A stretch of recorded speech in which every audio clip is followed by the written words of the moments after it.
Good morning and welcome to Christ Central Daily Devotional. My name's Fiona and we are reading from Esther this morning. On the seventh day of his banquet, the king was drinking and feeling merry. So he called to the 7 eunuchs who were his personal servants, Mehuman, Bithsar, Harbona, Bigthar, Agpatha, Thesar, and Carcass. He ordered them to bring in Queen Vashti wearing her royal crown. The queen was a beautiful woman, and the king wanted to show off her beauty to the officials and all his guests. But when the servants told Queen Vashti of the king's command, she refused to come, and this made the king furious. Now, it was the king's custom to ask his experts' opinions on questions of law and order. So he called for his advisors who would know what should be done. Those he most often turned to for advice were Karshina, Shethar, Admathar, Tarshish, Miz, Marsina, and Memucan, 7 officials of Persia and Media, who held the highest office in the kingdom. He said to these men, "I, King Xerxes, sent my servants to Queen Vashti with a command, and she refused to obey it. What does the law say that we should do for her?" Then Memucan declared to the king and his officials, "Queen Vashti has insulted not only the kings, but also his officials. In fact, every man in the empire. Every woman in the empire will begin to look down on her husband as soon as she hears what the queen has done. They'll say, 'King Xerxes commanded Queen Vashti to come to him, and she refused.' When the wives of the royal officials of Persia and Media hear about the queen's behavior, they will be telling their husbands about it before the day is out.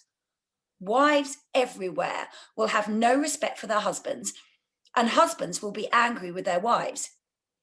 If it please your majesty, issue a royal proclamation that Vashti may never again appear before the king.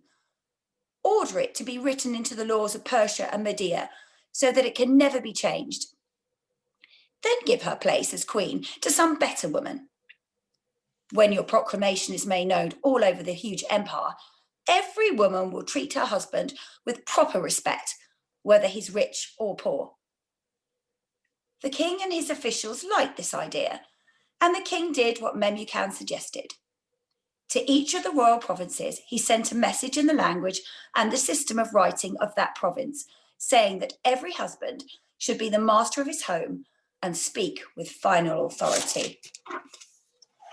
So, Chapter 10 opens with a great party held by King Xerxes, and he orders his wife to join the party as he wants to show off her beauty. Queen Vashti, however, is busy entertaining her girls at a soiree and refuses to join her husband. Now, this infuriates the king, and he consults with his advisors over what to do about his wife's refusal to obey. And they advise him to banish his wife and find a better woman, as Vashti's behaviour would probably encourage many other women to behave in a similarly disrespectful way towards their husbands. So I'd like to focus this morning on one of the key themes of Esther, and that being of taking responsibility for our actions. So let's go back to the beginning of the passage and look at Queen Vashti. Now, I'm presuming that nowadays a refusal to attend a party would not result in divorce proceedings, but there is an important message here, and that being of respect. Now, I had this illustrated to myself a few years ago when I signed my husband, and myself, up for a marriage course. Now, it was obviously him who needed the course and not me. But during the first meeting, I learned about the damage that can be done when wives belittle their husbands in front of others. And we are required to encourage and support our spouses, not to criticise and undermine them.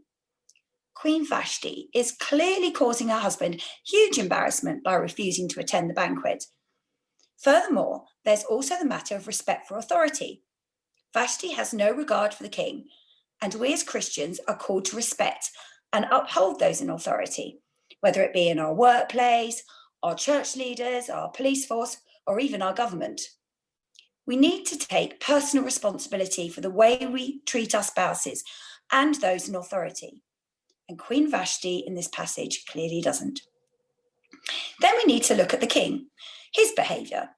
We're told that on the seventh day of the banquet, he had been drinking and he was feeling very merry. Now, we have to ask ourselves, how would he have reacted to the Queen if he'd not consumed so much alcohol? Would he have been so furious? Would the advisors have been so keen to give him such harsh advice? We also have to ask ourselves whether Vashti knew what her husband would be like after so much drinking and merriment. Was her refusal linked to prior knowledge of how she might also be humiliated by an inebriated husband? These verses clearly show how behaviour and perception can be clouded by people who don't take responsibility for their actions. So, what areas of our lives might we need to take more responsibility for? Well, the consequences of consuming too many glasses of Prosecco are well documented. But what about the more subtle areas? So, we all love to eat and enjoy our food, but do we need to take responsibility for what and how much we eat? Post-Christmas, the answer is probably yes. Now, I, for one, when faced with a box of chocolates, literally have two choices. One, don't ever open them. And two, open them and consume the entire box. There's no middle ground for me. Now, knowing this about myself, where does personal responsibility lie? Well, if I decide to open the box, I have to be aware of my change in behaviour as I reach a near diabetic coma after so much sugar. Inevitably, I'm going to feel pretty sick, probably grumpy, and probably pretty guilty. How does that make me behave around the people that I'm with? Probably I'm not very nice. Now, just suppose I remember that my body is a temple and I ditch the chocolates and I decide to go for a swim and a bike ride and a run, and I consume lettuce and goji berries and do lots of really good things. But what about when I become obsessed with calories, compelled to tell everyone about every morsel I've eaten that day, and unable to go to bed without running up and down the stairs to achieve my 10,000 steps? Where does personal responsibility come in here? Will being a professional dieter with a lifetime membership to Weight Watchers make me not only a total bore, but neglectful and dismissive of anyone around me not sharing my vision for a size 0 body? I suspect it probably would. Or perhaps take hobbies and interests. When does an hour in the garden shed or garage become 4 hours of obsession? Do our family and friends stop talking to us when they notice that our eyes start to glaze over because their lives don't interest us if they don't share our passion and enthusiasm for gardening or classic cars? Have you ever considered taking personal responsibility for your thoughts? Now, I learned a very useful skill many years ago, a skill which enables me to totally escape my life solely in my head. Some may call it escaping to a happy place. Nothing wrong with this. It's proved a very useful tool to have when having to spend an hour in an MRI scanner, or when I had 4 young children and life literally was eat, sleep, play, doh, repeat. But personal responsibility must be applied when going for a prayer walk, in my case. What use am I going to be going off to a happy place when friends and family are literally dependent on my praying for them? I have a responsibility. I've told them I'll pray for them. We are told to honour the Lord, not only in our bodies, but with our minds. So to conclude, I'd like to coin words from the mighty Mark Hope, who, when delivering a sermon a few years ago with a similar message, encouraged us to focus not on the things we want to change, because let's face it, we're never going to do it on our own. Forget the problem and focus on the solution. God. Draw near to him and he will draw near to us. Thank you.